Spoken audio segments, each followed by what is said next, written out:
Hi there, this is Amanda Frankel with our Crafty Playdate, and today is Throwback Thursday. All right, so if you are new to me, welcome and thank you for coming by. And please subscribe to my channel so you don't miss any of these chatty videos. If you have been coming for a while, then you know what we're working on. I have been working with my friend Robbie Rubala, and the link to her information will be below in the description section.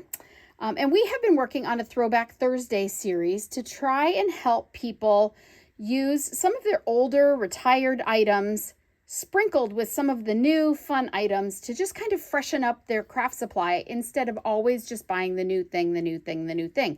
You've got some of the old thing that's still really awesome.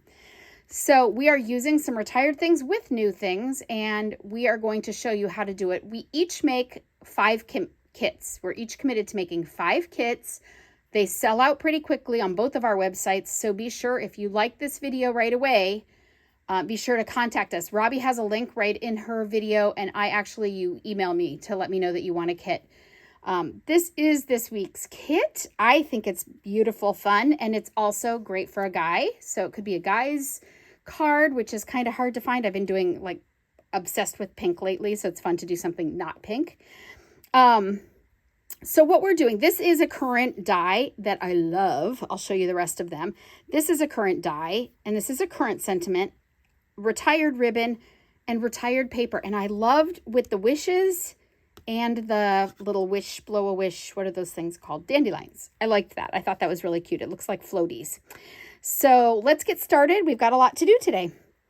All right, so we are going to be using a black base, just like this.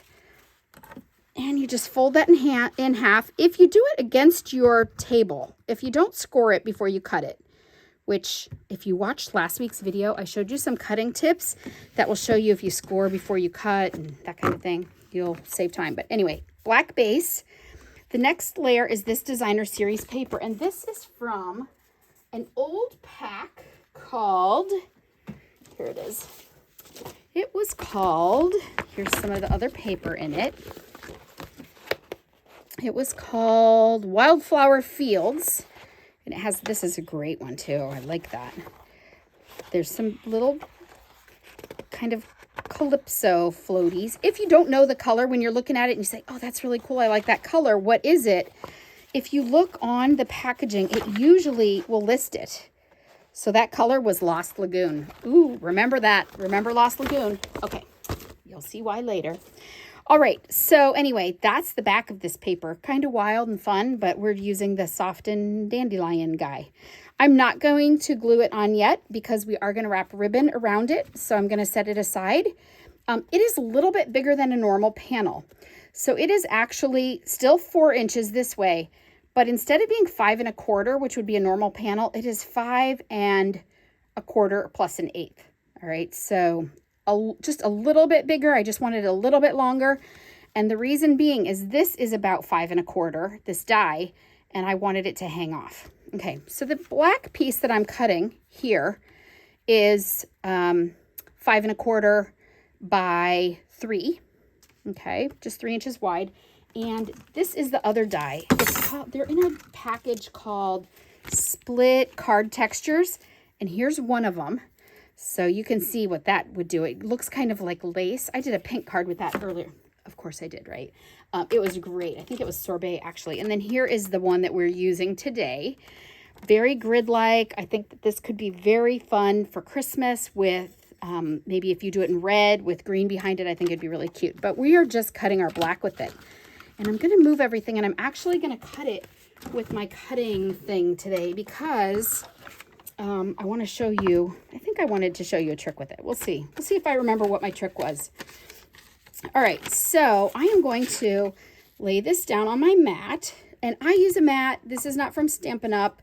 And then I'm going to put this on here, and I just want a little bit of a rim to show. If you look on here, it doesn't cut all the way off. So if I put it here, there would be that big of a rim around it. Okay, it doesn't cut this angle off. All right, so I am actually going to put it like that so that I still get the lip of it. And I think that, to me, is just going to give it lend it a little bit more stability. And then I'm just going to use a Post-it note to hold it in place so it doesn't slide around on me. Some people like magnetic platforms, but I myself do not. Okay, so you're welcome. Everybody gets to pick their own thing. And I'm just going to run this through. And I'm going to go through at least once forward and once backwards. Actually, I might go one more time just for good measure. I'm sorry that I'm shaking the camera. This is why I don't generally do it on here.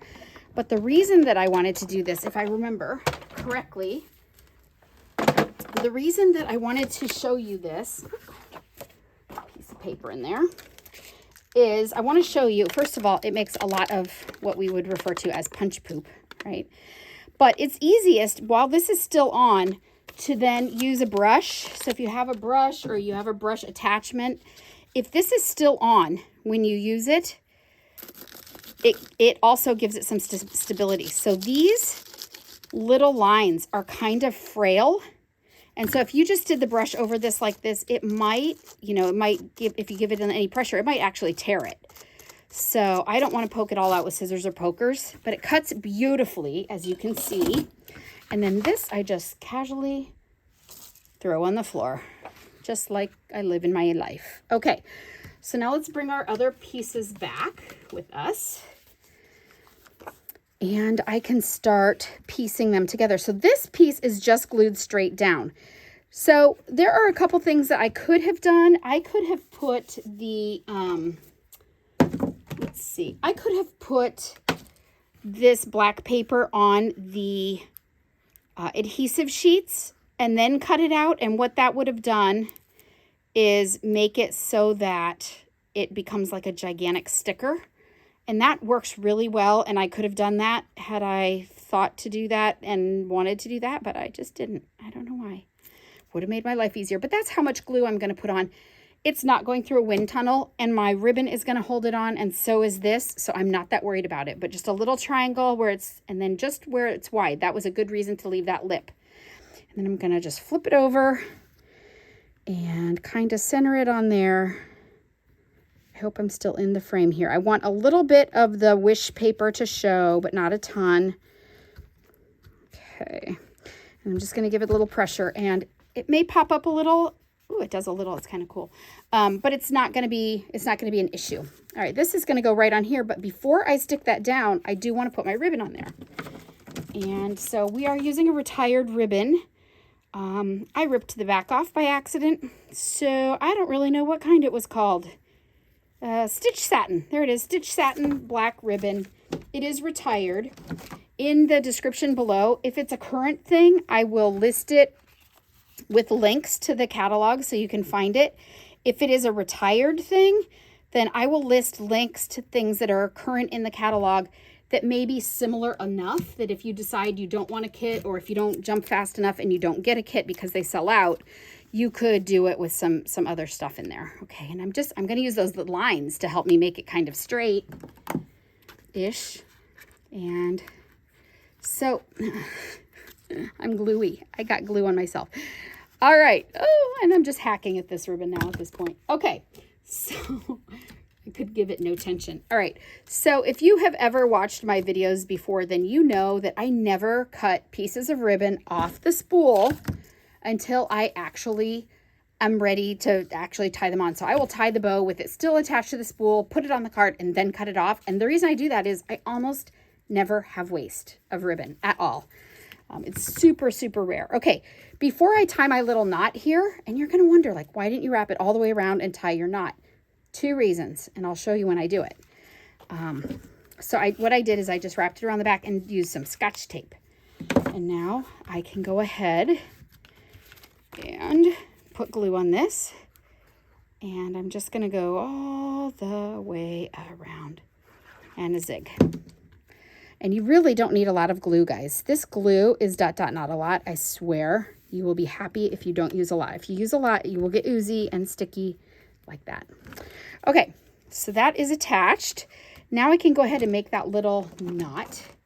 And I'll show you how I do that. First of all, I'm going to actually trim that off because I had a little hacking problem there. Okay, So to make a flat knot where both of the legs come down. So a lot of times when you tie a knot, like one leg is this way and one leg is this way, which is fine, except it's almost always over your sentiment where you don't want it.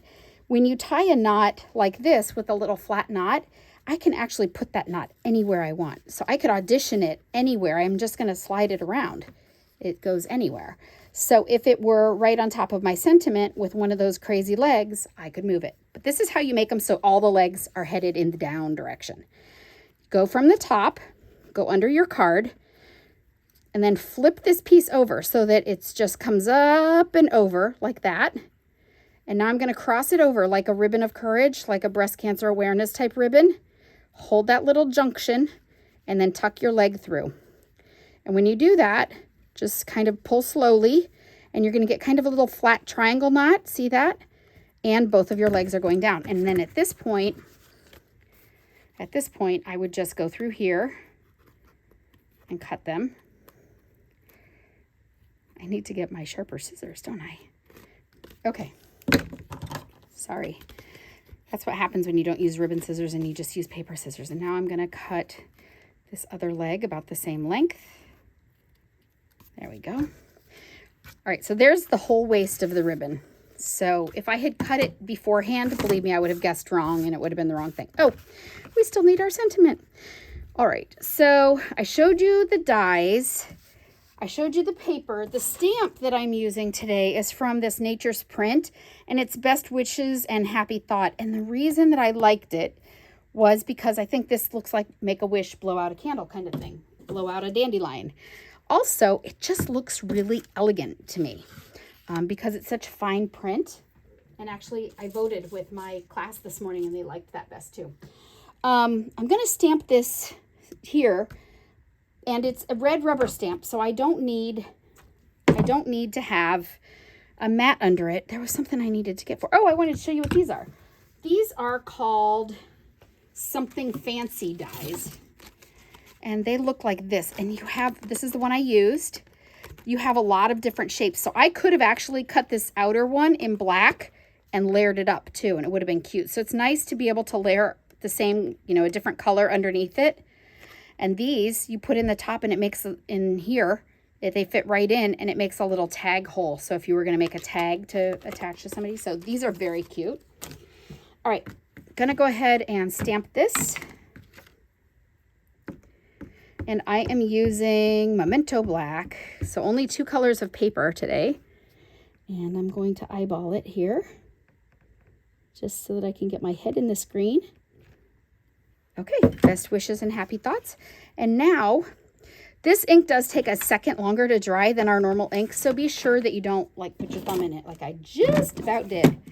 All right, so for this, I would probably use at least 2 dimensionals, or if you are to the edge of your dimensional, that is the perfect time to use just like a little strip. Okay, but I'm going to use 2. I'm going to throw the papers on the floor like that. And going to almost stick that on upside down. All right, and we're going to go right about here. I can use that line to kind of make it straight. And there you go. There's our card. If you like what you see here, and you'll get also, I haven't put it in here, but you'll get a white panel, which I showed you how to cut them in bulk last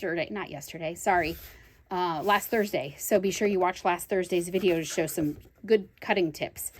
But anyway, you'll get a white panel in yours too. So if you order a kit, it's $5, includes shipping, and it would be the white panel, the black, this cutout, the ribbon that you need for this, and this die. And you would put your own stamp here because we cannot give you stamped images according to Stampin' Up! Policies. So you would get enough to make 2 cards, complete cards like this. So I'm sure you have lots of people to send these to.